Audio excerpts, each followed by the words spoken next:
আসসালামু আলাইকুম। জিলহজ মাসকে সামনে রেখে আজকের ভিডিওটি আপনাদের জন্য। জিলহজ মাসের প্রথম 10 দিনের আমলসমূহ আজ আপনাদের সাথে শেয়ার করব।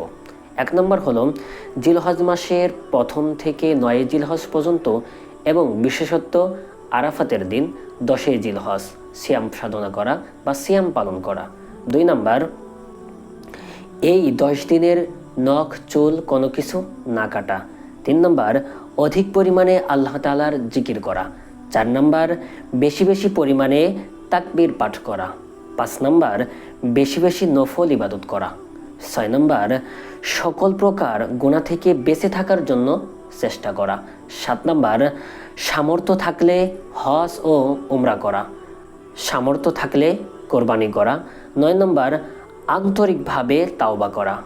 10 নম্বর, সদকা করা। জিলহজ মাসের এই প্রথম 10 দিনকে আমরা সকলেই যেন আমরা ইবাদতের সাথে এবং সুন্দরভাবে আল্লাহ তাআলার গুণগান এবং রাসূল করিম সাল্লাল্লাহু আলাইহি সাল্লামের উপরে দুরূদের পাঠের মাধ্যমে যেন আমরা জিলহজ মাসের এই 10 দিনকে সুন্দরভাবে আমলিয়াতের মাধ্যমে যেন আমরা কাটাইতে পারি।